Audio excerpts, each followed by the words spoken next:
welcome to Get Your Bell Rung Wrestling, Professional Wrestling Podcast. I am your host, KG, and man, I have a guest that I've been describing lately as someone that's not human. Marcus Bagwell, because you know, Marcus, man, you just went through major surgery because of an accident that you were in. Unfortunately, you had to have your leg amputated. But when I called you, you were actually just getting home from the hospital and you were already set with working out and stuff like that. Your attitude has been amazing. I talked to Mr. Herb Simmons, and I said, man, Buff, I think he's a machine. I don't think this guy is human. I mean, good for you for your attitude and for just moving on the way you have. Checking my pulse here to make sure I'm breathing. Yeah, absolutely. Yeah, so true. Very, very machine like, brother. I just was telling my fiance today, I was talking about, I said, if I really went back with you and told you the whole journey of alcohol and drugs and sleep apnea and 5 hip replacement surgeries for 1 hip replacement, shoulder replacement, broken neck. The knee it's crazy, bro. It's nuts. But so I passed the cat with 9 lives a long time ago. I think, I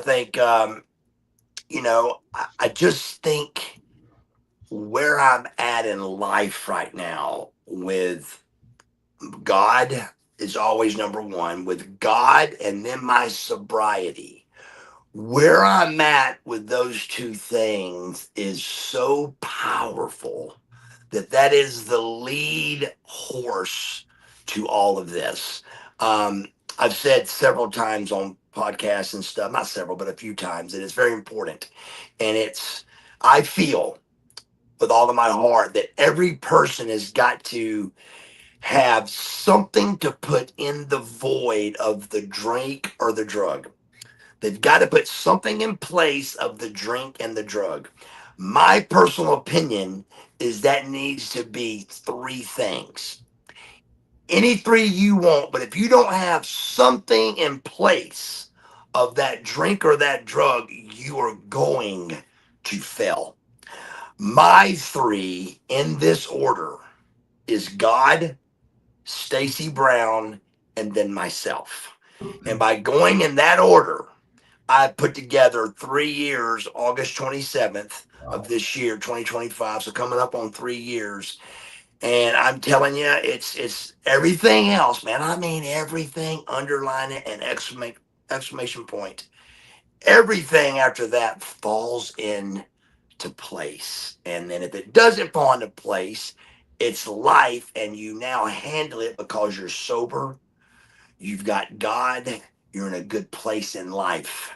I remember telling my mom to pray about it, something we were talking about. And I wasn't in a good place either in my life. I was drinking and drugging, but it was something that came up. And I still consider myself a Christian. I was just lost. And she said, I tried that praying, and then the next day it didn't happen. I said, Mom, that ain't how it works. But that's how humans think. We do something good right here and we want something good right there. Well, that ain't how this works, brother. But I can guarantee you it does work, like when you continue to put good out. I can promise you that good's gonna come back. And then the more good you put out, it gets bigger and bigger. My life right now, I've had the best 3 years of my life. Personally, mentally, financially, the best 3 years in a long time overall. I mean, forever. And I lost a leg, buddy. I lost a leg. Sobriety is the answer. I'm telling you, buddy. It's powerful, man. I just hate it that it took me this long to figure it out. We could cry again, cry about the 20 years you blew and all that. It's not gonna do any good. So you just pick it up and go. just like the situation I'm in now with amputating my leg. I have drug around a dead leg for 5 years, brother. Wow. 5 years. This was an upgrade. It really Yeah. was. Yeah. It Yeah. really was. So Yeah. thank God. But this, I kick in, and God being there, my strength with God, my sobriety. I can only imagine. Maven asked me. He said, "Are you sober minus this leg?" And it was a great question. I went, "Whoa!" I said, "That's a great question." And I thought for about 1,003 count, and I said, "No, no, I'm not. I'm not sober minus this leg." I said, but let me throw another spin on it. I said, if I could switch with having my leg and going back to WCW days in my addiction, or come to this point with no leg, I choose sobriety, missing this leg, Right. with a relationship with God and a relationship with Stacy Brown, and being where I'm at mentally in my life. It's a no brainer. I choose the amputation. Right. And I can understand that. Just whatever you're using, just the weight of the world on you Yeah. because of that addiction. I lost my father in 2008, and I kind of lost my mind when I did that. I became a very heavy drinker. I was literally trying to drink myself to death. I eventually became homeless.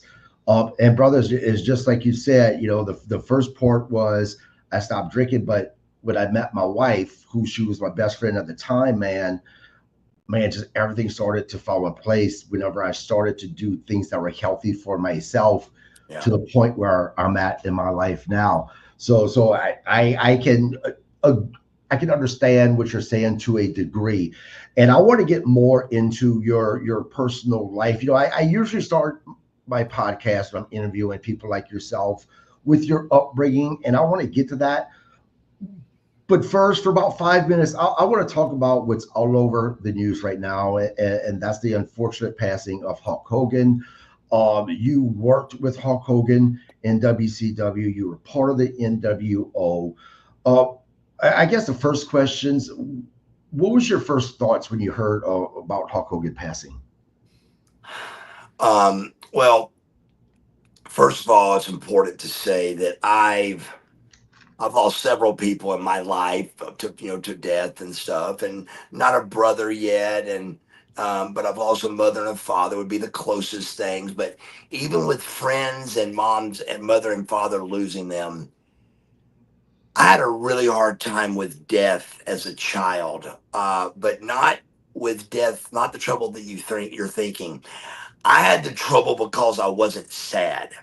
Um, I remember my grandmother died, and I was like 10 years old, 9 or 10 years old, um, and I remember everybody crying at the funeral, and I remember I wasn't close to crying. I wasn't even. It wasn't even close. I remember faking crying and hugging the family just to fit into what we were doing. And after it was over, I had a great mother and father. And I went to my father when it was over, and I said, "Dad," I said, "I wasn't sad. I was faking crying. Why?" He said, "Son, everybody takes death differently, and you may just take it differently. Do not worry about it." Well, fast forward 30 years, my mother dies, and I think I've dropped a tear sometime in that 3 years. Can't tell you when. Um, but death to me, and then to back it up, my father passed this year. No tear. There's death. If you truly believe in God and you believe that his son, Jesus Christ, our Lord and Savior, if you truly believe what I'm getting ready to say, died on the cross for you, and you, by believing the story that Jesus Christ died on the cross at the age of 33 years old for your sins, and he came back and on Easter, and if you believe that story, and you believe in your heart that that's true, then you are in what's called the Lamb's Book of Life. If you believe that, why are you crying at a funeral? Right. Everybody's different. I get it, but this is what happens to my brain. And it's, man, they're in heaven and we're good. And I mean, everybody that knows me, it's going to, my death's going to be a party. I mean, there's going to be music, drinking, bring some drinking if they want to, if you want to drink, but it's going to be a celebration of life. And they do call it that now, but nobody really celebrates it. I Right. understand, but there's no reason to be upset. Man, every time I think of Hulk Hogan, the first time I thought of when Hulk died, I just smile with a big smile and I go, God, it was wonderful to come out to the ring and look around, and you're in the same ring with Hulk Hogan. Buddy, if you find yourself in a wrestling ring with Hulk Hogan, you, my friend, have done everything right. You are good to go, brother, because there is no bigger. He was the coolest. He fit perfectly. It was just a really special time, that run with the NWO, and to be part, just a little bitty part of it, man, a little part, was wonderful. And I remember everything. I remember being in the limos and the private jets and shooting things or just really going somewhere. I remember being in a bar in England. It was called Hippodome. I don't know why my memory is this good, but it is. If you Google that 1990 whatever tour we did with Hulk Hogan in England on Halloween, we were at the Hippodome in New England. I mean, not New England, in England. And I remember partying with the Hulk, and I got pictures of this. Shirts off in the club. Sting had his blonde hair still. Jim Duggan's dancing with his shirt off. Me and Dallas Page are on stage doing a dance off. I mean, just these are the things I think of when I heard Hulk Hogan's dead. Right. And, what you said about, why you grieving because they're going to a better place. My aunt actually, it is very close to what you said. We were talking about my father, and she had mentioned to me, she's like, Kevin, grieving is something that is essentially selfish because you're grieving for yourself, right? You truly are, because this person, Right. they're not with us. They're I not. never thought about that, but I'm with you. I see Yeah, it. Yeah. absolutely.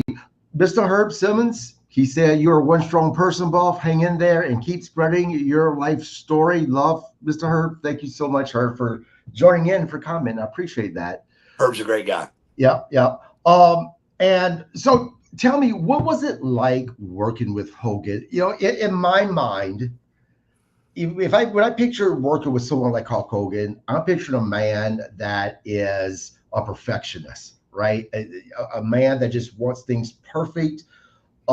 Because I mean, again, not only did he change professional wrestling one time in the '80s, he changed professional wrestling twice back in the mid '90s. I don't know if we'll ever have a man like that could do that again. Was he that perfectionist working with him? Tell me, what was he like to work with? He really was. What I loved about him, what he didn't, what I call, he didn't superstar us. He, I mean, I don't think I ever hardly ever saw Roddy Piper in the dressing rooms. He had his own dressing room. He had his own catering. He didn't hang with the boys. It really was like he was a star and we were just a bunch of job guys. And it was kind of like that. He was a bigger star, but there's no reason to be like that. And it's long days at buildings by yourself. And it was just kind of weird. But Hulk was different. We could go to his own dressing room. We could go in and we would sit down, have a beer, just chill out, talk, decide what we're going to do. He was real easy to work with. But again, I know it's a different pay scale. I know I'm not on that Kevin Nash pay scale. I'm sure they've got different stories, and I'm guessing some good, and I'm guessing some bad. But this is my journey with him was nothing but what I saw in him was what I liked was like he cared about everything. Perfectionist, his beard, his the way his hair was, the way his goatee was cut. He was tan. He looked good. He dieted. He if we were doing a skit, he had the right jeans on. And but this guy's 20 years older than us, and or 20 years older than me, and he's hanging with me, cool, and you can bet your booty that when Hulk Hogan was on TV, I was on that shoulder, brother, and it fit. There's guys. It was a really weird position out there when that camera's out there, and everybody's kind of jockeying for position, but you gotta act like you're not jockeying. You gotta act like you don't care, but everybody cares, and everybody knows that you need to get beside Hogan. And just recently, somebody showed me one of my favorite entrances, and it was when the Hells Angels brought us out. I mean, I, I can't explain how truly cool that was. I mean, oh my God. I mean, the real Hells Angels, Knoxville, Tennessee, comes out on Monday Night Nitro, but I remember what I remember is Hulk Hogan's outfit. Hulk Hogan's outfit. He had the coolest pair of baggy black jeans on and a cool shirt and a do rag I'd never seen before and something cool, some kind of new bracelet. He just constantly was in the game. He was the biggest legend. He was a perfectionist. He was very easy to work with. He didn't superstars. He was just a great guy, and it was just a pleasure to even to be able.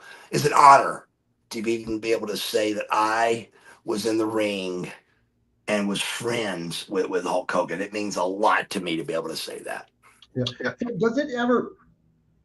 And I'm sure the answer is going to probably be no, just because you are the guy that you are.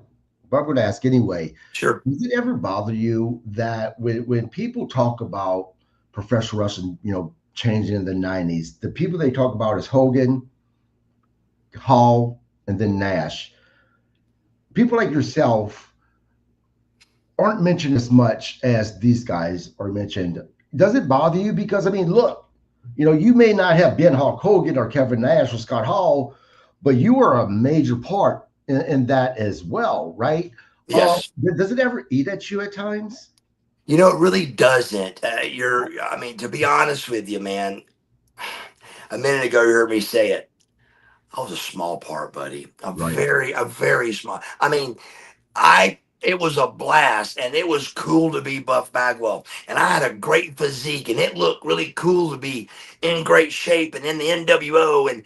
But really, really, really was I like the reason for it, and I wasn't. I mean, it was the true first guys were Hogan, Nash, Hall, and I'll give X Pac his due. Yep. He was there. He was Hogan's. He was Nash's boy. And at first, I didn't get it. I was a little bit confused why this guy was messing up interviews, but he's incredible in the ring, and I learned to understand what he was doing and what he was about. That really is the four. Now, any other fifth besides me, and I'm angry. I Right. would be angry. I'd be not angry. I'd be upset. Right. So I really believe that the NWO, the Hall of Fame, at the Hall of Fame, those four guys get the Hall of Fame. Yeah. Yeah. Yeah. They So did. They if that did. would have been those four and Steiner, I'd been really upset. Yeah. Well, Anybody else, any other fifth, Norton, Kurt, anybody, any other fifth, and I'd have been angry because I do believe I'm in that 5 or 6 spot. right. Right. I look. I completely agree with you. I don't know why you're not in the Hall of Fame now, to be I don't honest with either, you. but let's hope. Let's hope. But yeah, yeah, it's going to happen. I'm looking for a question, Mr. Herb. And before we get into way back when, Mr. Herb wanted me to ask you a question, and I'm looking for that question right now. I apologize. I should have pulled this That's up okay. before my brain. No, I'll find it later. Bob Cook has just said Hello, Mr. Bagwell. And you have to do me a favor, by the way, if you don't mind. So my co-host, his name's Mark, and he made the comment that Dustin Rhodes has had the best punch in the business. Now I disagreed, and I said it was Bob Cook. So can you confirm who has had the best punch in the business? Bob Cook. Thank you. Overall, I think it. I mean, sure. I mean, Dustin may get some votes, but I'm telling you that Bob Cook's punch was without a shadow of a doubt. I mean, Bobby Eaton had a great one too. I think Bobby Eaton's even in second over Dustin. I really believe, but I believe with all my heart that Bob Cook's punch was the best working punch ever to be seen on television. Absolutely, Mark. You heard it yourself. Buff Bagwell knows a crap ton more than you do, sir. So I rest my case. I want to go way back to your childhood. Tell me, what kind of a childhood did you have? And did you participate in sports in school? So it seems like every time somebody tells this story, it always how's it always start? They're broke. It's a horrible. They were broke growing up, brother. I was rich. I had everything I wanted. From 5 years old to 18, Santa Claus came to see me. If you know what I'm Yeah, saying, brother. I mean, I'm talking about something cranked and something rolled on Christmas Day for 13 years. right. And my family worked their butts off for it. We had a company called Southeastern Building Supply. It was a lumber company in Marietta, Georgia, that my parents made about $1 million a month at that company. And my dad drag raced from it. School was not a big deal. Sports was a big deal. I mean, we were told to go to school, but at the same time, if we didn't have to play sick. I could say, Dad, I'm like going to school today, and he'd say, okay. And back then, you could do that. You could do Right. that, and then go the next day and sign your own mama's note and give it in. You could walk back in the room. It was easy back then, but I didn't go. I went to school when I wanted to. The three boys were going to work for Southeastern Building Supply. It was a pretty easy thing. Everybody knew that the Bagwells were rich, the Bagwells were nice. If you heard any kind of rumor, like now, it's probably not true. It's not. If you got to meet me or see me and hear both sides of the story, it usually isn't true. But when you've got money, there was a word I learned when I got into wrestling, and I didn't quite know what it meant at first, and it's called heat. Mhm. And then I learned what the word heat really means, and it means jealousy. And so I have been dealing with heat my whole life, brother. I batted 700 my senior year playing baseball, and my parents gave the baseball team the back of the bench and the seat of the bench, 4 pieces of wood for both dugouts. And I started because my parents gave them wood. Right. It just heat. It was Right. heat, brother. I was good looking, I was rich, and I was good at sports. That's heat. It really is. When you drive a red Corvette to school, and in your cassette player, you're playing Little Red Corvette with Prince, brother, you are cool. You are. I mean, I had heat on myself. It was too much. It was crazy, but we were really really humble people, man. We were just very we were spoiled, but we were not spoiled brats, man. Our parents, we had manners. It was yes ma'am, no ma'am. My mother ran a military called Southeastern Building Supply, a woman running a lumber business in the late 70s and Yeah. the 80s. I mean, she's telling truck drivers what to do. Right. She was the a strong woman, and that's who ran the company. And my dad was the brains behind on when to order the lumber and stuff. And those two together created an empire called Southeastern Building Supply. And the three boys were going to play around with some sports and go work at Southeastern Building Supply when it was all over. But we were very good at sports, like we all wanted to go pro on something. Pro ball is what all of us wanted to do. So from a very young age, I didn't like ball for some reason. I got into boxing and I won the Golden Glove, the Georgia Golden Glove Championship boxing in 82. 19, I was 12 years old, 1982. And then high school happened and stuff, and I went into baseball and football, but I was all county, all state football and baseball at Sprayberry High School. Um, and I got hurt really bad my junior year. I tore my hamstring real bad in football. So football kind of went away my senior year, and I played baseball. We had a really great year my senior year. We broke 25 school records. We were runner. We got beat in the quarterfinals, which that's not even cool to say, but it's the truth. Quarterfinals of Noonan. Noonan beat Sprayberry in 1988 at Noonan with a really horrible baseball call that beat us, but we lost there. But that was my claim to fame was baseball and but sports. My Right. brother Steve had a full ride to Tennessee, and excuse me, East Tennessee.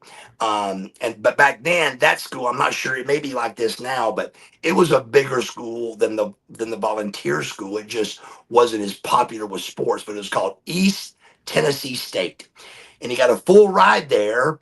But when your parents are millionaires, it really goes against you, man. Because so I watched it. He's my oldest brother, and I watch him take his wife and take this full ride to go play. He's going to be professionally. He's going to be Franco Harris. He's going to be a superstar at football. He was a superstar at Sprayberry. He's going to be a superstar and on the pros.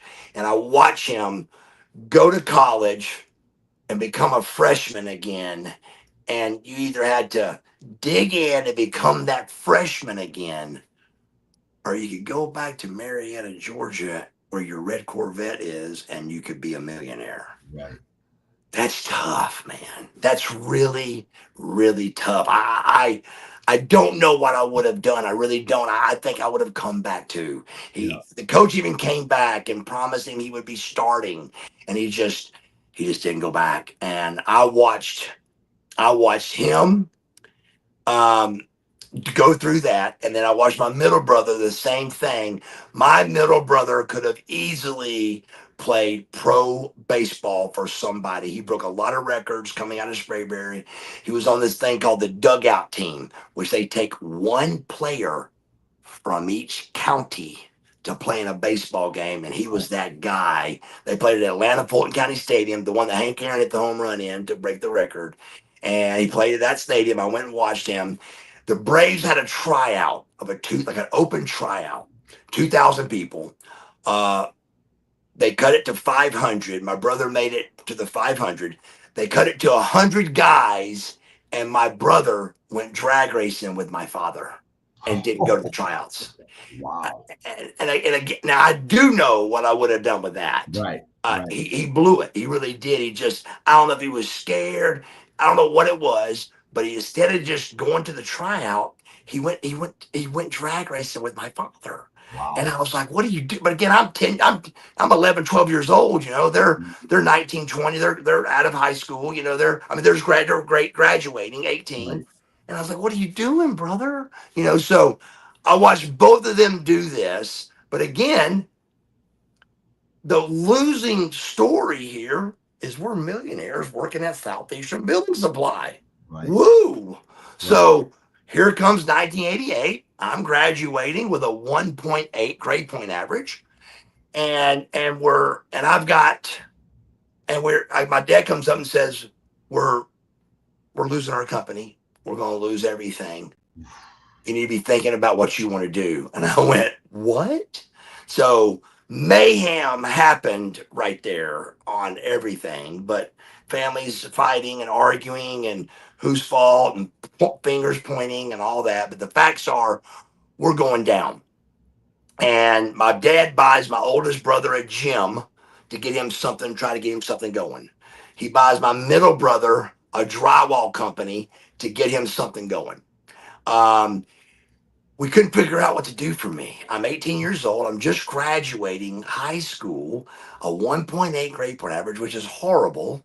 And every college I looked at, it was all, starting with simple classes for a long time just to get on the college level.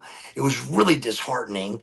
And then my mother, I think, I knew I wanted to do something with sports, something sports related.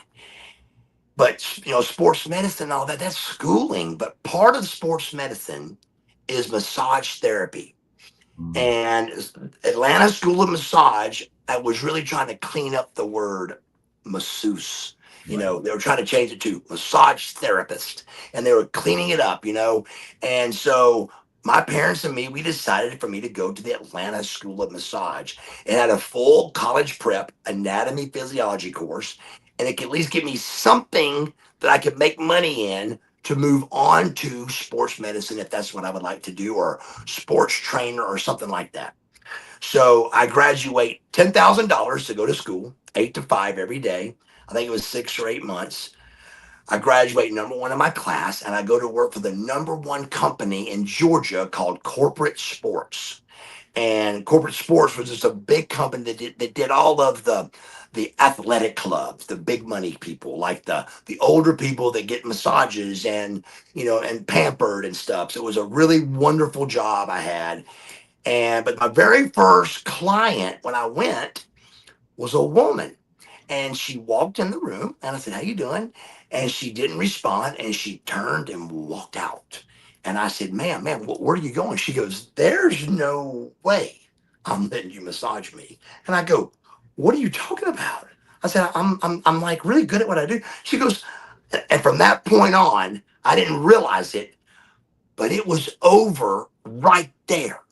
I just didn't know massage was over. It was over though. I Mhm. if I could have just had a little bit, if I took a deep breath, I would have never massaged another person because it was over. But of course, you don't know it's over, so you fight for it. And I go, "What are you talking about?" So from that point, that would continue to happen, and I would hear, "I may have some fat on my back.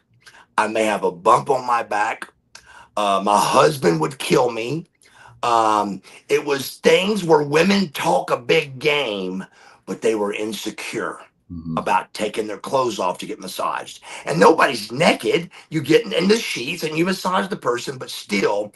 And then instantly, when this happened to me, I went back, my brain went back to the Atlanta School of Massage. And I remembered all of the guys that were making so much money. But then I remembered how they looked, and every man was extremely pale, skinny. They had sandals on. They had piece shirts, t-shirts on. Nobody had been in a gym. Nobody had done a drug. Nobody had drank a beer. There was not nobody that was cool or trying to be cool or anything. It was bad to be a good looking massage therapist. It was a bad decision. But again, I fought for it, man. Because I had a really good, men clientele, but it just no women would come. And when you and think about this, in any industry you go into, for you to be successful, you've got to have men and women. If you've got half, you're not going to make it. Buff Bagwell, if he only had the women as fans, I wasn't going to make it. If he only had the men and not the women, I wasn't going to make it. You got to have both in any company, any business you work for. If you work for Jersey Mike's, you better have men and women that like your place, or you're not going to make it. Right. So I figured that out, man, and it was devastating. And I remember being at the pool, just going, what am I going to do? And then Missy Hyatt came up to me at the pool. I didn't know who it was, this blonde. I see the blonde at the pool, and I go back. I noticed her because she was beautiful, blonde hair, and had a great body. I noticed her. I go back to my apartment, and that night I knock at the door, and it's this lady that walks in from the pool. And I'm like, "Hey, how you doing? This is my wife, Tanya." She goes, "Hi, I'm Missy. Um, I just think you should be a pro wrestler." And I said, "A what?" And she goes, a pro wrestler. I said, there's no money in that. And she goes, our lowest paid guy makes $100,000 a year. And I said, tell me more. And so she told me more. And when she left that room that night, I mean, looking back on it, it's a little funny.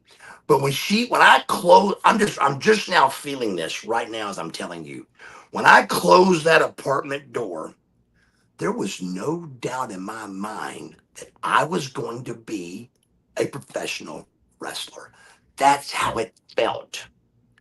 But that ain't what happened. That ain't what happened, brother. I I went to school and my parents threw a party because I'm going to be a pro wrestler, brother. Everything I did well and I conquered it. I was a good athlete. I was good at what I did. Everybody knew I was going to do something, and this was it. And when I got back from that workout and the party's going on, I had to stop the party and say, I'm never going back. I'm sorry you guys threw this party. I'm never wrestling again. It was the hardest thing I've ever gone through. I'm not doing it. This is crazy. I think what was happening to me for me to go to that one workout was I knew their schedule because of Missy. I could see what they were doing by working 4 and 5 days a week. And I was like, there's no way they can do what I just did 4 to 5 times a week. There's no way you can do that. And I was wrong. You can do it. And for some reason, I don't remember this, but I did go back, and I don't know why. And I'm thankful to God I did. I went back, and about the third workout, the guy kind of eased up on me. This is old school now, brother. I mean, I was Mhm. getting beat up. I was getting beat up, and I'm a tough guy. And when he finally lightened up on me, I was mad because I was like, wait a minute, you just beat me up for 3 days, brother. So it was during that time of they made you earn it and all that. But from that point on, I got as good as you can look with not knowing you couldn't talk outside of a wrestling ring. Mhm. So for a year under North Georgia Championship Wrestling, I remember we'd be at a skating rink doing TV, and the guys would be on the other locker room across the skating rink. And you got in the ring, and you were already horrible. He's horrible, and you're locking up. Okay, I'm gonna give you a tackle, a drop that. It was horrendous. I mean, I would get in the car with my wife, and I'd say, why am I so bad? And she'd be like, I don't know, but you're awful. I mean, it was awful, man. I couldn't figure it out. And then I didn't realize it, but I must have gotten pretty good at looking really bad because when I got to global, I walked in the very first day and I see a baby face and a heel talking before their match. And I said, wait a second. Y'all can talk before going to the ring?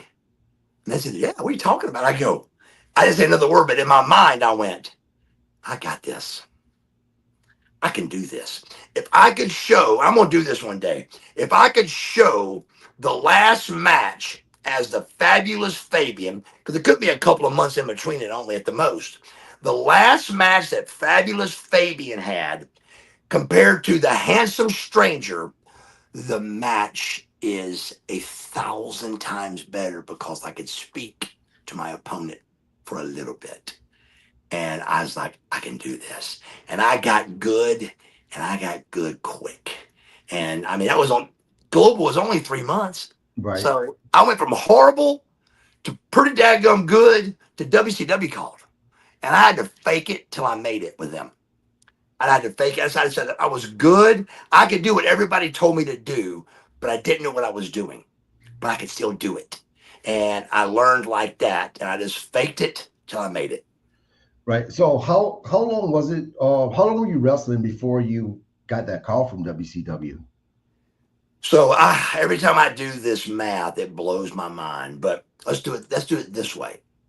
You graduate in June of 1988. June, like July, August, every area. You graduate. You got if I joined massage therapy school that day, you've got um, you've got 1989, almost 90. That's a year. Then so at 90, I signed with WCW in September of 92. So you're talking about 3 years from when I graduated high school. Wow.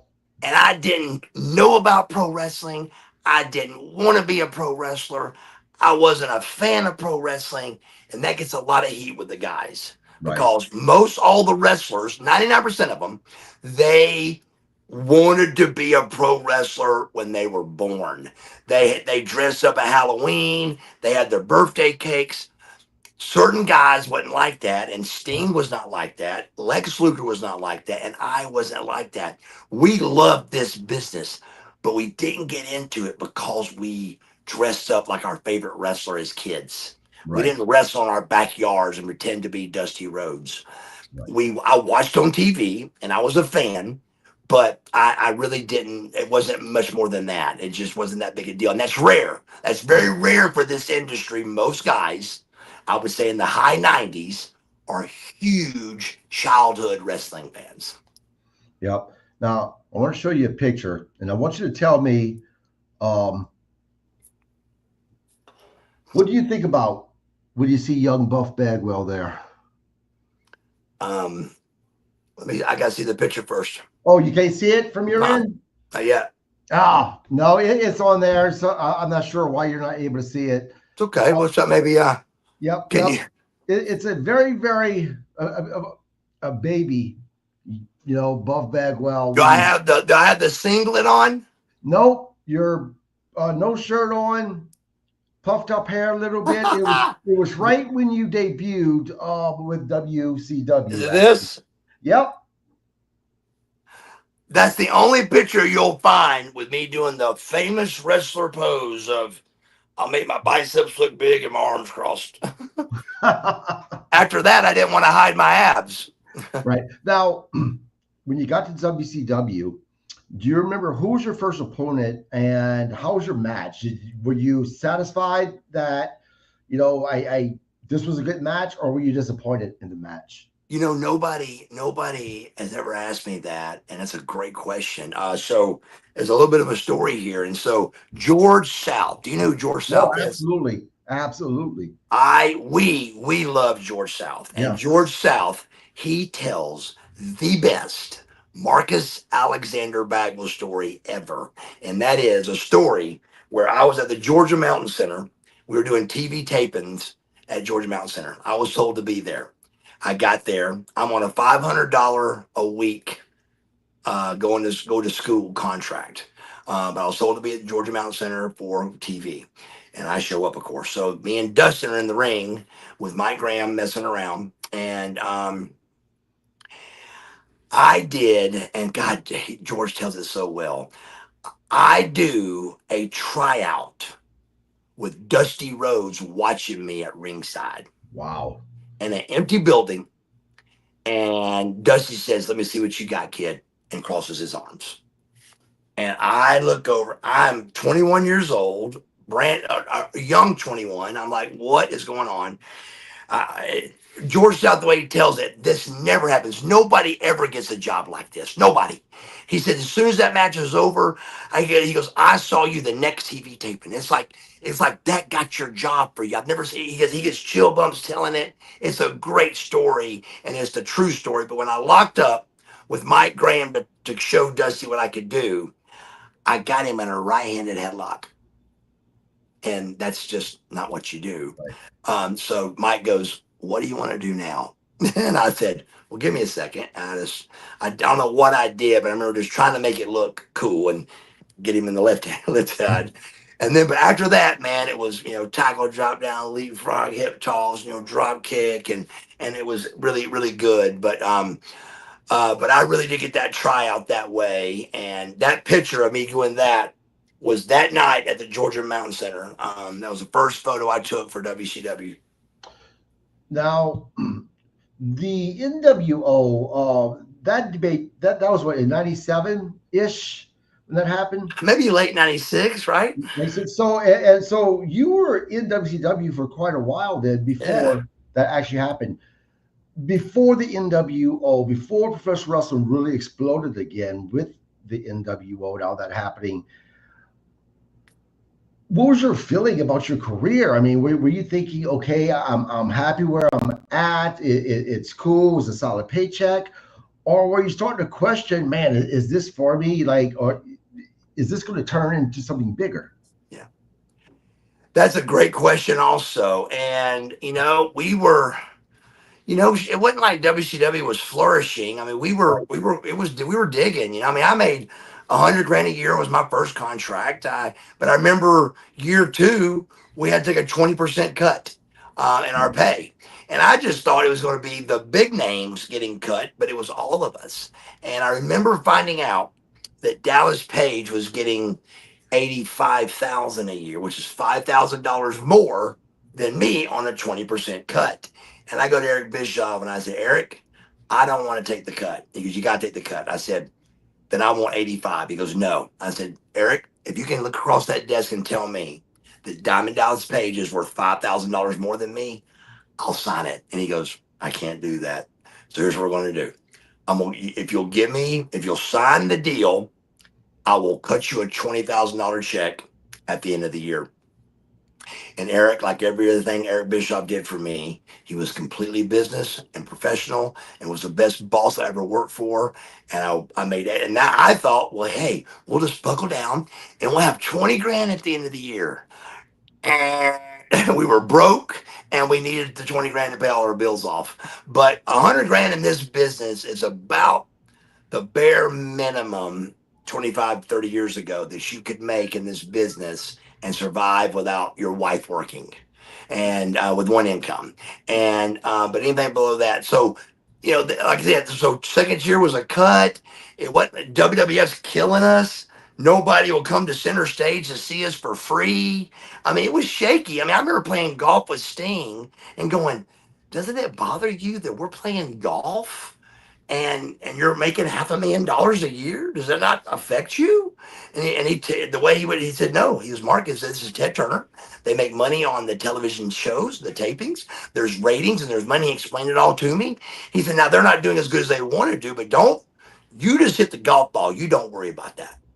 And Right. he made me feel comfortable with being a 22-year-old man working one time a week and making $150,000 a year. Now, And was there during that time period, was there ever a thought of, WCW's not doing as great as I would like them to do, WWE doing a little bit better, or WWF at the time? Was there any thought of contacting them or sending your stuff there to see if you could go there? great question again. And that answer to that is no, because of the way it happened. So my big signing was I wanted to sign before I went to Japan. And it was time for everybody. Booker got a raise, everybody got a raise. I hadn't got one yet, and I was mad. And I'm going to Japan, which is hell, for 3 weeks, and I was angry about it. But I swallowed it. Nobody knew I was angry. I just held it in and went over there and killed it over there. And it really helped me mega financially because of what was happening in Japan. The NWO was 10 times bigger over there than it was here. We had 100,000 people at the Osaka Dome, Wow. and 95,000 of them had NWO shirts on. It was the craziest thing I've ever seen. And they had their version Right. of our NWO there, with Matsuda and just Chono, Master Chono, and Muda, and all of them were there. That was their Hogan and their Steiner and their Buff. They had their little guys, and we went over there together, and it was crazy good. So that contract I signed, coming home from that was my big contract. I'd made. money to live, money to live, money to live. 97, 98, 99, and like a little like 97 and a half, 98, not like that. But 3 years though, I made 1.8 is what I signed, I think. And then I signed the deal. And at that deal, I could have, I negotiated for first class ticketing, which was huge. Only 10 guys had that, brother. And that's not many people to have that. And I almost didn't get it. And I said, Eric, please give me a first class ticket. And he goes, no, Bagwell, no way. I said, buddy, I go, listen to me. Don't make me walk past guys that has been here for a year that's got first class ticketing. I said, and I've been here for 10. Please. And he goes, I can't. He goes, so he gave it to me. So I got hotels, I got first class ticketing, I got rent a cars, and I got the 1.8. And Oh, brother, wow. I was just like, thank you. So at the toward the end of that 3 years, or in the middle of it roughly, Vince reached out to me. And you never heard this story before? No. So Vince McMahon calls me up, and again, I don't care who believes or don't believe it. This is exactly what happened, but this that went down. Vince calls me, and he does what Lex and Sting tell me that Vince usually does if he wants you. And the procedure is he calls you, introduces himself, he flies you and your wife up to his house, limousine to the airport, limousine to his house. They have you. They cook at their house. You eat there. You discuss coming to the WWF. You limousine back to the airport, and you fly home. That arrangement was made, and Eric didn't know it. Nobody knew it. No harm, no foul. I'm not doing anything wrong, Right. but I was testing the waters on that. I think what happened right there was the WCW thing must have came through, but they just couldn't tell it yet because that went from that to Shane met me at the Holiday Inn to look at my contract. Mm. So from the limousine going to Vince's house, the limousine went to a VIP room at the Holiday Inn, and me and Shane met instead of Vince, and we just talked for a minute, shook hands, and me and my wife Erica flew back home. So it was crazy that that's all they did, but from guys like Luger, that was huge. Right. That's huge, brother. That's huge, Bagwell. So he calls me up, and back to the contract. I'd gotten everything I wanted, and so I didn't ask to get anything. There was something in our contract back then you could take out that all the guys were taking out that you could leave early if you wanted to. I'm Buff Bagwell. I'm 28 years old. I'm a millionaire on this paper. I'm good, buddy. I don't need to take that out of this Right. contract. So the last thing I wanted to do was, and by the way, I signed that contract before my broken neck surgery. I called Eric and I said, buddy, I'm worried. I got a handshake deal and I'm laying in a hospital bed. He goes, well, I'll courier the contract right now. He couriered the contract to my hospital, signed. I turned to the a thick contract, turned to the back, signed it, and sent it back to the courier to get it back to him because Buff, we can still use you somewhere else, not just wrestling. I said, thank you, Eric. Thank you. Right. So this is before the surgery. So if I never wrestled again, I was going to make 1.8. And so just great, completely professional, all that.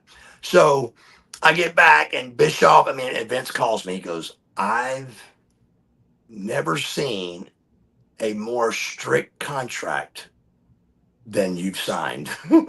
He said, brother, what? I said, I told him the story I just told you. I said, man, I said, Vince, Mr. McMahon, I, my God, I made 1.8. I didn't really look at taking those out of there, the clauses out or whatever. I didn't think of that. It's the last thing on my list. I got first class ticketing. I got rent a cars. I got hotels. I got the money. I'm good. And he's like, I understand. He goes, well, unfortunately, we're not going to do business. He goes, but we will. So hung the phone up. All right, we got one there if need to be. And then the only thing that could happen to ruin it all was what happened, which Right. was And I want to hold that story and put it right by us for a second because I want to come back to that. Okay.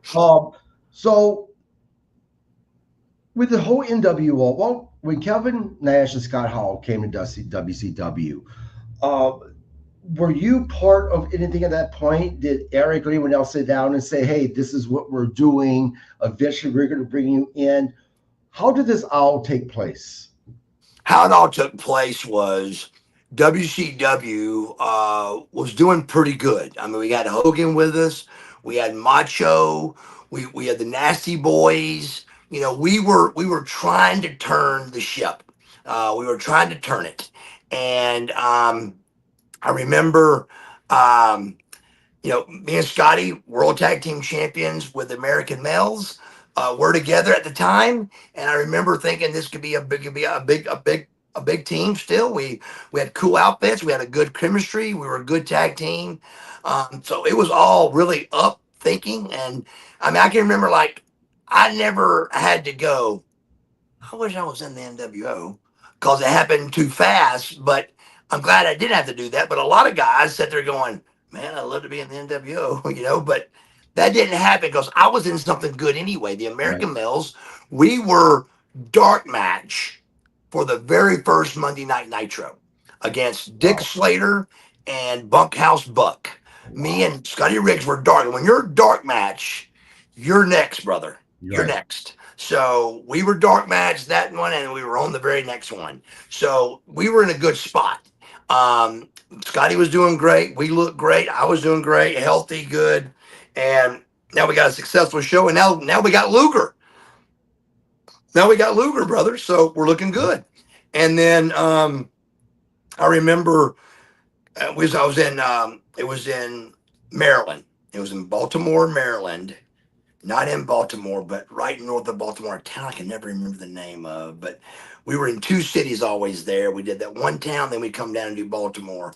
But we're at that town doing Nitro, and I remember that's where Kevin came to me and said, "Hey, you want to be in the NWO?" And I went, "Yes." And he goes, "You sure?" I went, "Yes." And I remember looking at Scotty's face, Scotty Riggs.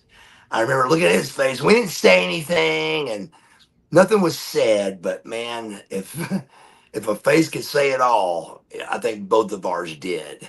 And it was mine was saying I'm sorry, and Right. his was saying, "Oh my God, this is it." So let me stop you right there. Please. There's the famous, story of the Rockers. What happened with how they broke up, Shawn Michaels and Marty Jannetty. Of course, Michaels went on to become the huge star. Marty Jannetty went off and had difficulties.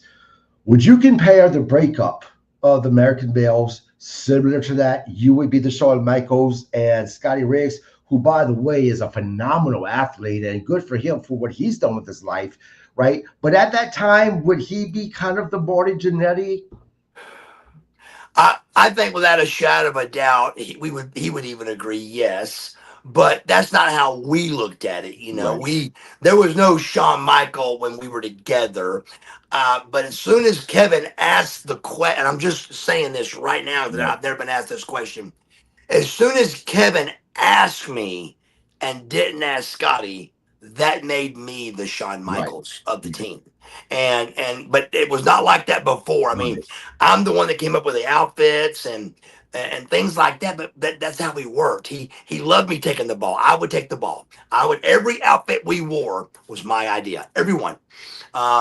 It was just I just loved doing that kind of stuff, and he loved letting me lead it. So I booked our rooms, I booked our flights. I was definitely the Shawn Michael, but not in the ring of right, Shawn right, until he asked. And right. then, but Scotty's got a story, and I know it's true, but I just don't know it well. Where they were going to pick him instead of me because they wanted me to be the WCW guy they needed. The WCW list was kind of short. I Yeah, mean, they had Sting and Luger and then Dallas and then who? Goldberg, but Goldberg wasn't yet. So it was kind of light. So they wanted me. They had a problem with having me be heel instead of being the WCW ring flag guy. So Riggs was up for the. It was what do you think? And I can't remember who nailed the whole decision. whoever it is, thank you. But thank you. But yeah, but that day was the beginning of the end for him, and I hate it. But he did well. You know, he did the Yep. flock. He's still he's in great shape. I mean, looking back now, look how how he made the phone call, and I called him to come to Dallas's. He comes up. He looks like $1 million again. He's got his life back together. Yeah. So great story all around. But at that junction, yes, I on accident became the Shawn Right. Michaels. Right. So let me ask you this. As a fan, when the NWO first happened and there was the big mystery of who's the next guy, then when you was Hogan, then you joined, but it got to a point that so many people were joining the NWO that me as a fan and other fans as well, I imagine, kind of started rolling our eyes about someone becoming part of the NWO, right? Um, did you see the writing on the wall at that point? You know, did you ever voice your opinion of guys? I mean, we have just about the whole roster of WCW now as the NWO. What are we doing here?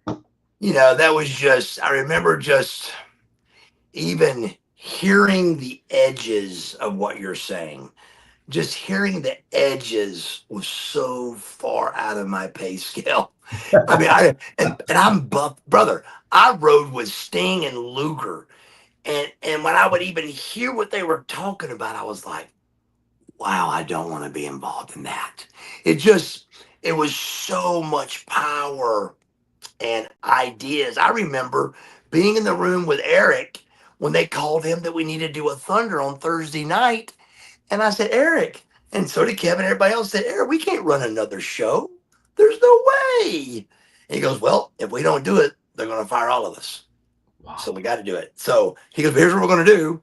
We're going to have two teams. We're going to have the A team do Nitro and the B team do Thunder. Well, that lasted 1 week. And then Buff's on every Thunder, Nash on every Thunder, Goldberg's on everything. Everybody's on every one of them. It wasn't a SmackDown, it wasn't a SmackDown Raw thing. This was Right.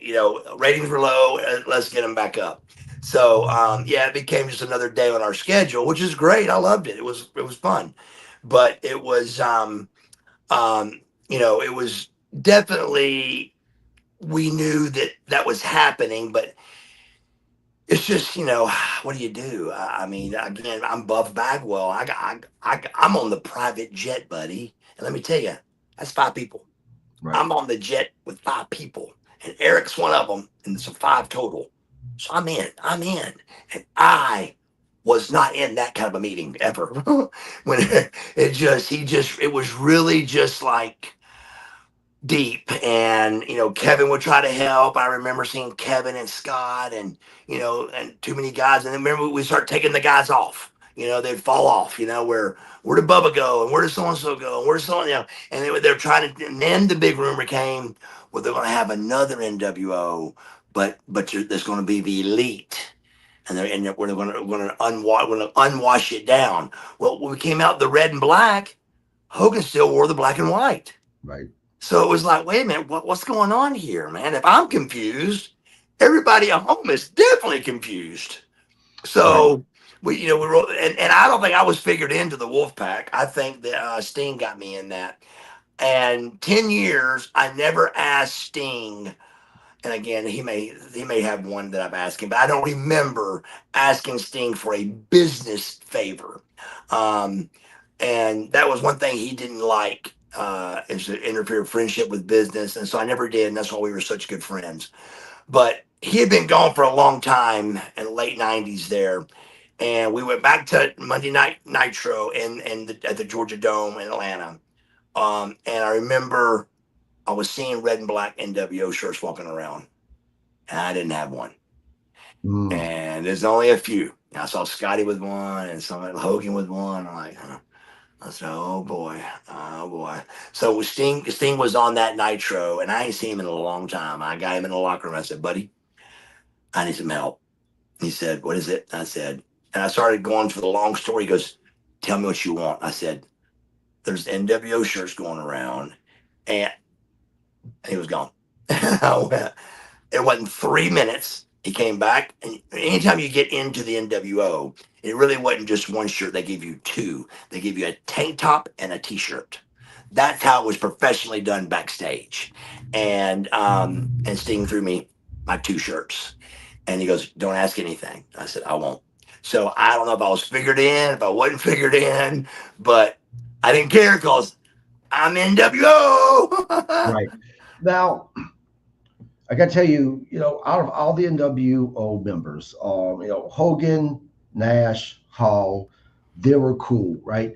You were the guy that, at least for me, that I hated. But it's because I love to hate you because you played that role so great.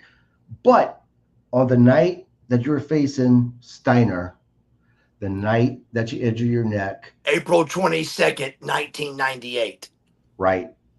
All of our hearts, I That think night, mine stopped, literally stopped, because we didn't know if this was kayfabe, part of the storyline, or if this was real.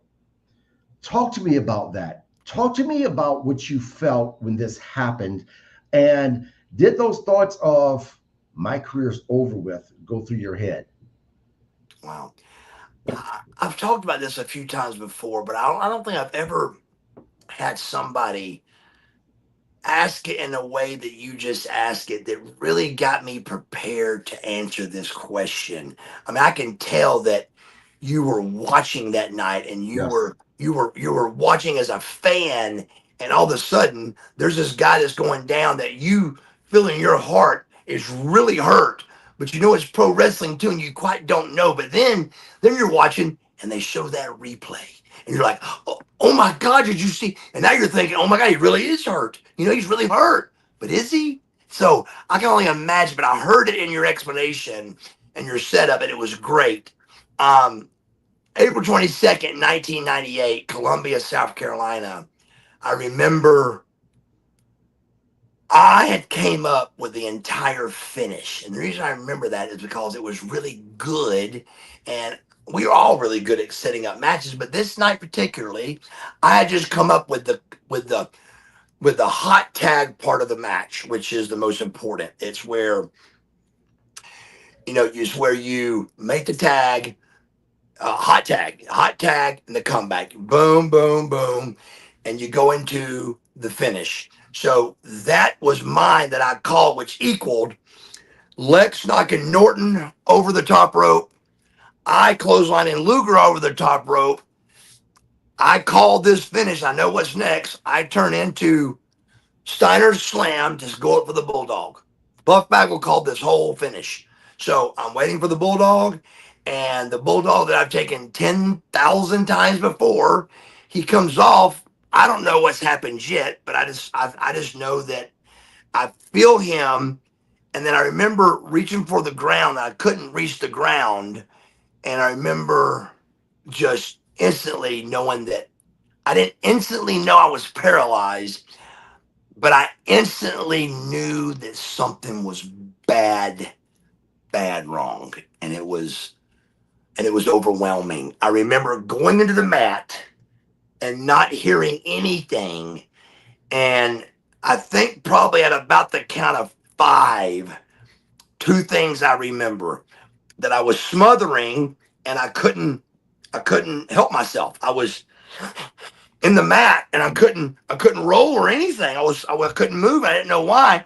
And then when I couldn't move from the breathing, my brain, keep in mind, we're talking about 1,001, 1,002, 1,003. We're talking about 1,004 count that I go, oh my God, I'm paralyzed. And then as Rick goes to roll me over, I go, I'm paralyzed. And his eyes get this big. And again, it's my finish that I've called. The finish was supposed to be Bulldog. Rick covers me. 1, 2. Scotty hits Rick with a chair, puts my arm on top. 1, 2, 3. NWO wins. So here comes the slam. Bulldog. I'm paralyzed. And so I'm going, don't touch me, don't touch me, don't touch me. And Rick can hear me, but Scotty really can't. And I think he kind of hears me. So Rick covers me. And so hits him with a chair, and Rick just kind of throws himself off. But what they don't know is I'm paralyzed. And if you watch at the very beginning, I want you to watch something. My legs are crossed. Mm-hmm. If anybody in the world, man or woman, is dead or dead, paralyzed, or completely passed out, if they're on their stomachs and you roll them 100 out of 100, their legs are going to cross. Wow.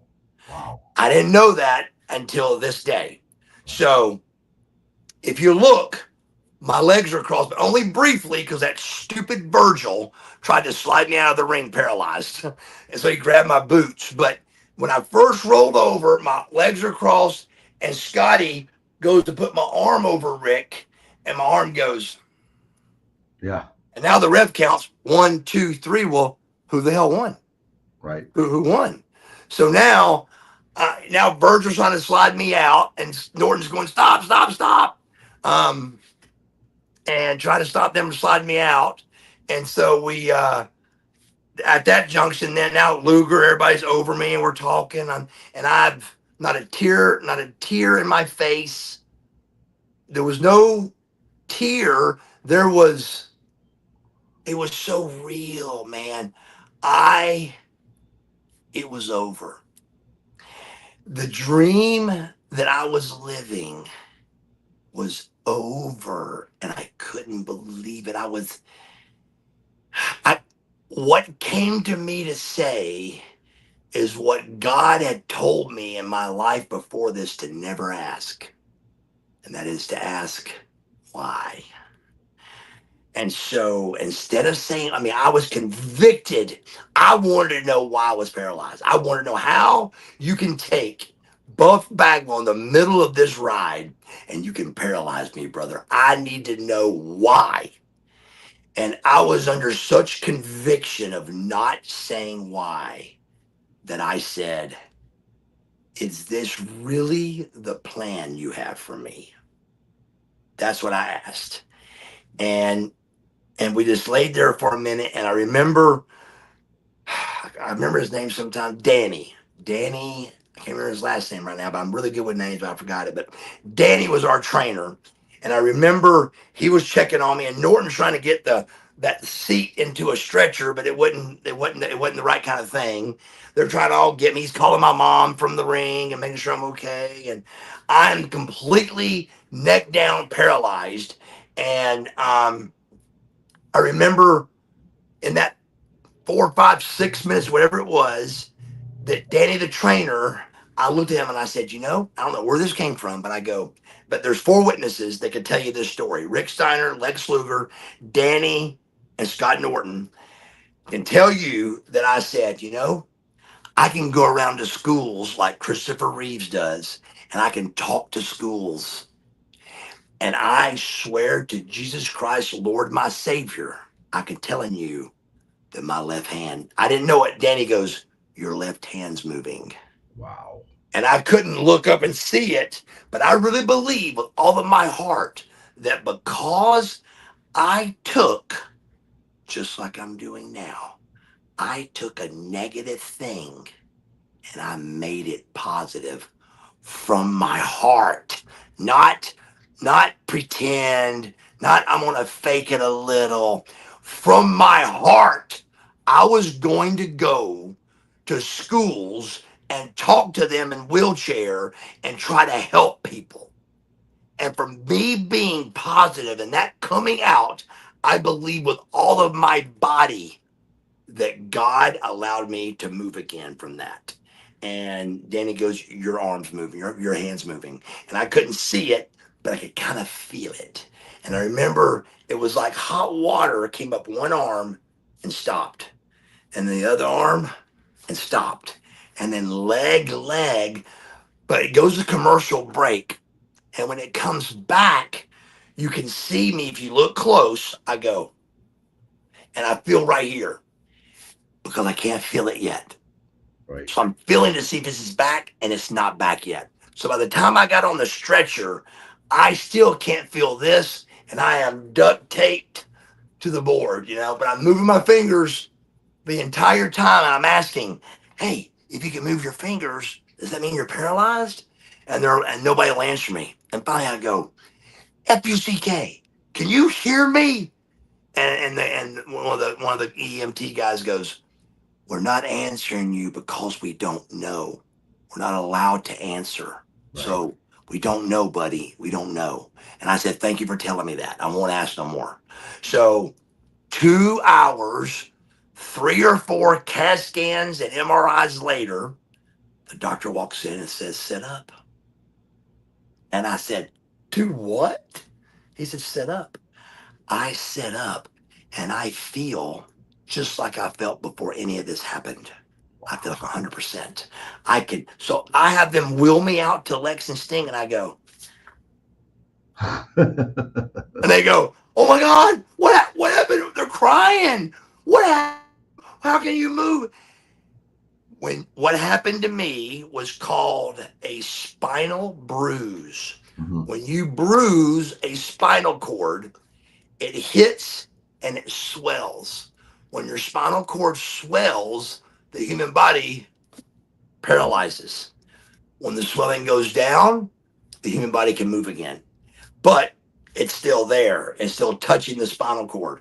So straight to the hospital. Couldn't go. I didn't even go. I didn't even go home. I went to a hospital room, like a hotel room, and I stayed there for 4 days because the doctor wasn't ready yet, and they did surgery on me 4 days later. So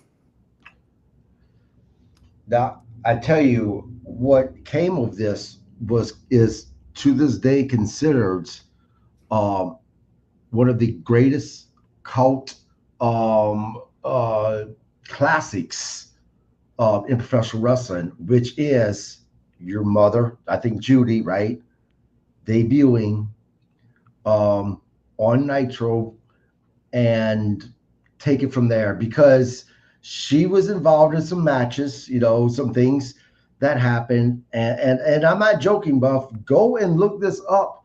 It is literally considered a cult classic of professional wrestling. Everything that happened with your mom. what does that mean? What does that mean? Cult classic. That means that there is a large group of people, right, that love this. That there are certain groups of people that are like, no, that was bad. But there's another larger group of people that's like, no, this is a classic, right? Mhm. Um, that people are just fans of. Yes. And I'm one of them. So talk to me. Who was that idea about your mom coming over? Great question again. Great setup. Great question. So all of it was Rick Steiner's idea. Wow. So Rick Steiner and my mother became great friends and outside of wrestling. Rick had several rental property. My mother was, as you remember, a very successful business owner, very incredibly with business, good business person, great boss, very smart, very savvy, just a very successful woman at working and jack of all trades. I mean, it don't matter what she's doing, selling cars or selling lumber or cleaning up the place or cooking. She was a jack of all trades. She really did, and she was a jack of all trades. Since we had no money no more, she was a jack of all trades for Rick Steiner. Rick Steiner paid her really good money to take care of all of his rental properties. I mean, he didn't know where the keys were, and they were all getting ran down. She came, took it all over, and really fixed his life and had all the keys on one, just organized his whole company. And they became very close. From that happening, Rick breaks my neck. And somehow I think I never asked him why. It just, he called me up one day and goes, what do you think about this? And I said, Scotty's going to hate it. Scotty hated women involved. He actually almost broke my mother's arm in the ring that night. And we told her not to touch him, and he did. She touched him. I said, don't touch Scotty. He'll hurt you. So he just didn't like women. But this being not my idea, this was Rick's idea. It wasn't heat. So I said, Scotty, this ain't mine. This is your brother's. So she wheeled me out in Atlanta, and he thought of it after that. And then Columbia came, and that was the first time we had been back there since I broke my neck. So Rick came up with this whole thing, and it went unbelievably well. So I'm backstage with her, and this is a woman that is like a perfect woman pro wrestler. If you told her 3, 2, 1, go, hey, I'm Judy Bagwell, I'm gonna kick your butt, and she would cut a promo about being in the Civic Center at 8 o'clock. I mean, she'd be incredibly good at it. And she froze. And I went, Mom, what's going on? She goes, I'm really nervous. I said, baby, come on. I got her up to her side and I shook her around a little bit. I go, come on. I go, you guys said this is big, baby. Gotta have you. She goes, I don't know. So I'm busy also backstage, but I'm trying to kick her out. So I call my dad. I get my dad over there. I said, look, man, talk to her. Get her to come around here, man. Get her to come around.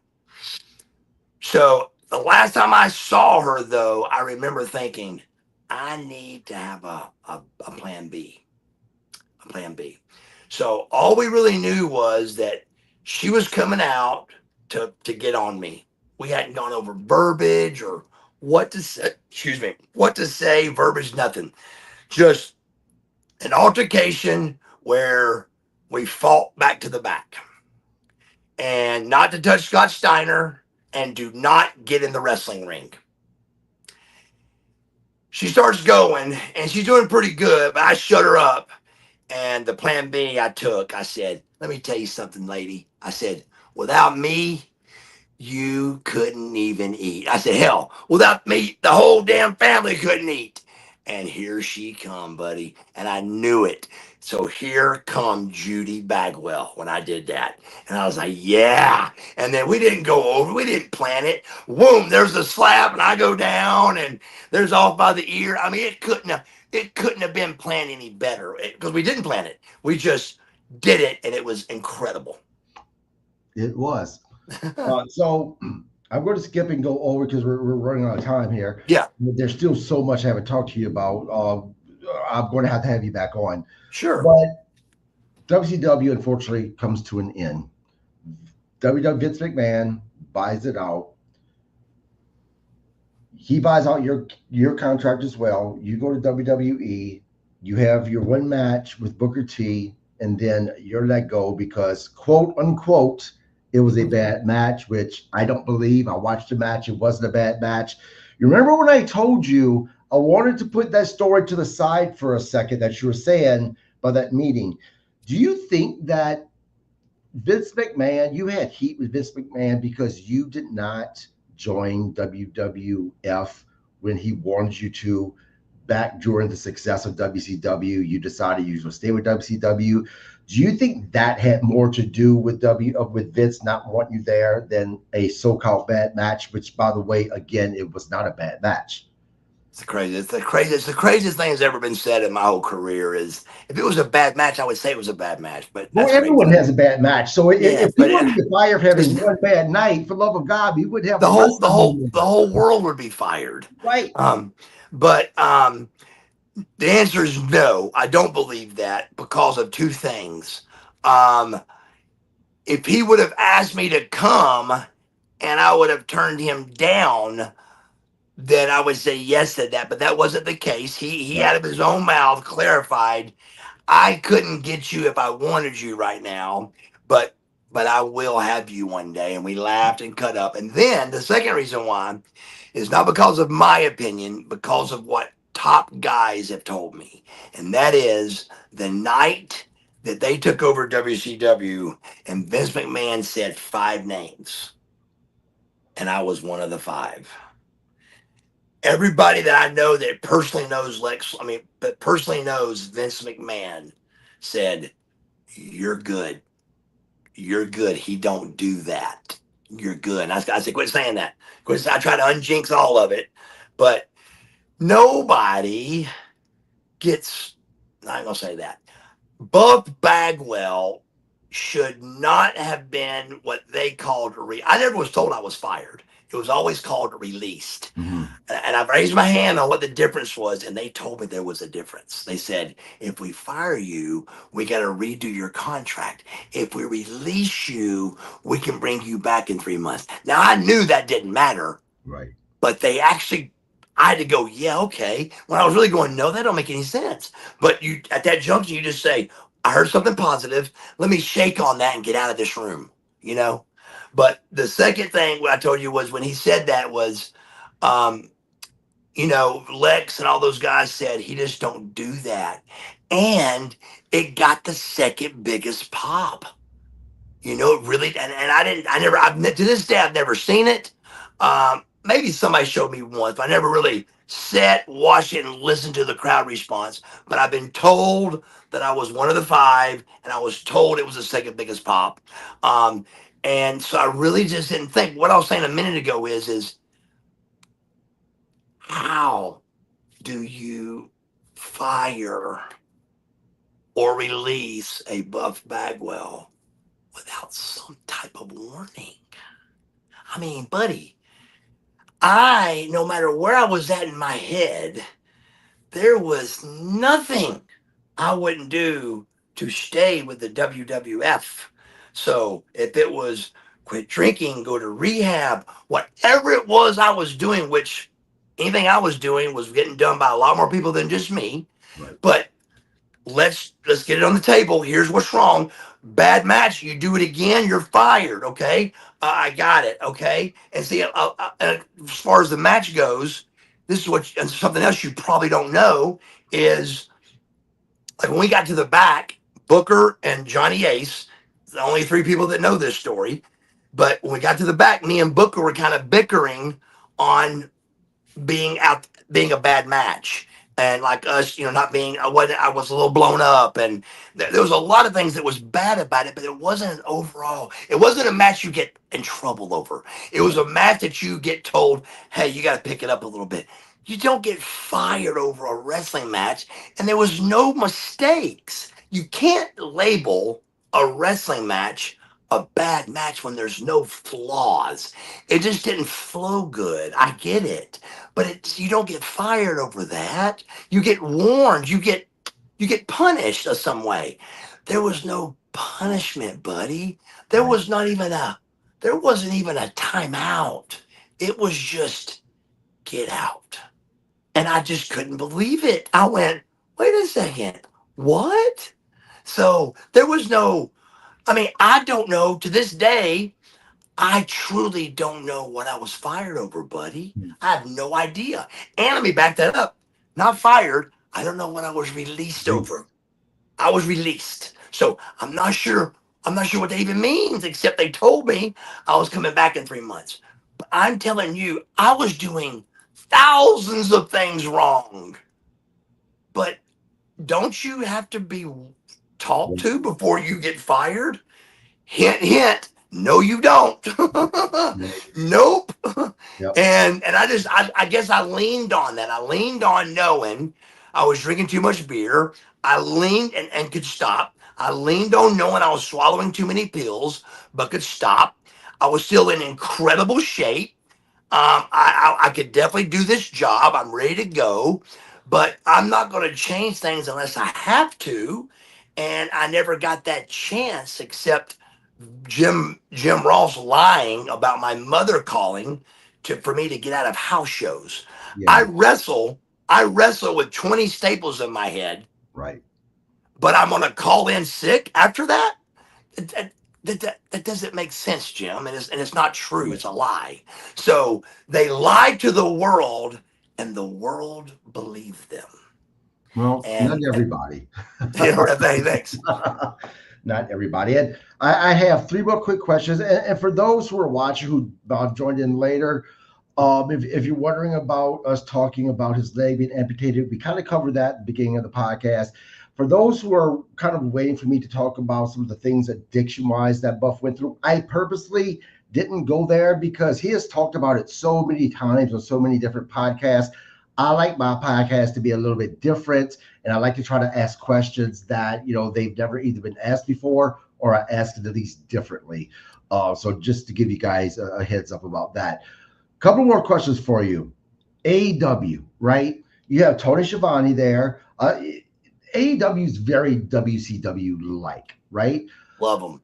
Have has anyone ever contacted you to say, "Hey, guy, come in," and like we need to figure out why? Because if anyone, they brought Sting back, let's bring Right? Nick back. Something. Yeah, Something. I'm Buff Bagwell. I still look good. I can still do something. I hope. I hope. I mean, all you can do is kind of like I told you earlier with my mom saying that prayer.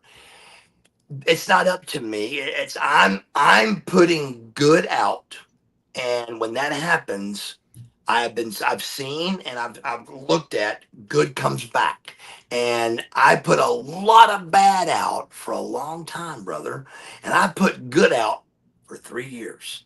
So I'm good. We're good. Every story I've told, it's just what happened to me. I'm not complaining about it. It's just the facts. I love this business. I love the WWE. I love sobriety. I love God, and I love talking about all of it. And to carry on, people that kind of miss the amputee part of the story, please, you can also tune into my channel, Marcus Buff Bagwell on YouTube, and you can check out, please subscribe and come check it out. But I'm telling this whole story from going into the surgery to coming out of the surgery to hopefully having a very successful run with my new prosthetic leg in 4 or 5 weeks, and just very upbeat about all of this. But please tune absolutely, into Marcus Buff Bagwell on YouTube. absolutely. My next question is, and I have to ask you this because I'm originally from Louisiana, right? And I heard that there was a story about WCW's Wildest Louisiana Crowd that you tell. Hmm. Can you remember it? That's Help, fine. help me out. I mean, do I get a little hint or I anything? don't know the story. When I was doing some research on you, There's what the only when one, the only story I can even think of that's crazy was, and AJ Francis tells it. AJ, you know who AJ Francis is, right? yes, yes, Okay, AJ Francis was not a wrestler yet. I'm in like partying in New Orleans at the like during the all the what's their big holiday? Mardi Gras. Mardi Gras and all that, and I'm partying and working there, and I see this big guy, and we go down, and the crowd circles, and we do a little wrestling match in the street, and he was not a wrestler yet, and he tells that story really well, but that was the Right. only crowd. Louisiana, I'm thinking as I'm saying that because I got a great memory.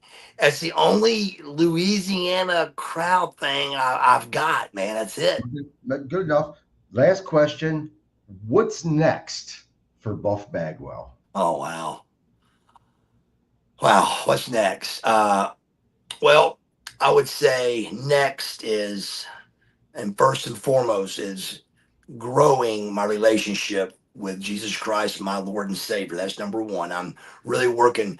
I thought I had a great relationship with him, but I know I do, but there's just always room and to get better. And I want to be closer to him. I want to get him know him to get him to know him more, you know? And so that's number one. And number two is to hopefully get this prosthetic, and hope all of that goes well to where I can start doing cardio again and start getting back in shape. And there's a definite medium term goal of getting back in the wrestling ring, and then the long term goal would be loving to be in some kind of legends deal, and Absolutely. hopefully one day being in the WWE Hall of Fame. Absolutely. And fans, those who are listening, look, we can help this happen. We need to make noise everywhere on social media, everywhere is where people can take notice that Buff Bagwell needs to be inducted to the Hall of Fame. We want to see Buff Bagwell either with a Legends contract or at the least in AEW. I know that there's a role for Sure. him at I some mean, point. every time I watch it, when I hear Tony's voice, I'm like, oh my God, I should be there. This is WCW. Absolutely. And, and Tony Khan, I mean, the Khan guy, He's a huge WCW fan. Surely he was a Buff Bagwell fan. Absolutely. How like I said, even when you were a heel, I hated you, but for the right reasons. Because Yes. you were, I love to hate you. That's Right. who you were. Absolutely. I agree with that.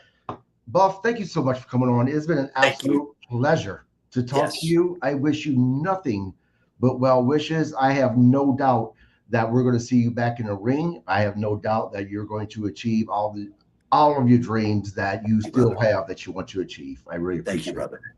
Absolutely. Everybody, thank you for joining, and you guys have a great rest of your Friday. Marcus Buff Bagwell on YouTube. Thanks, guys.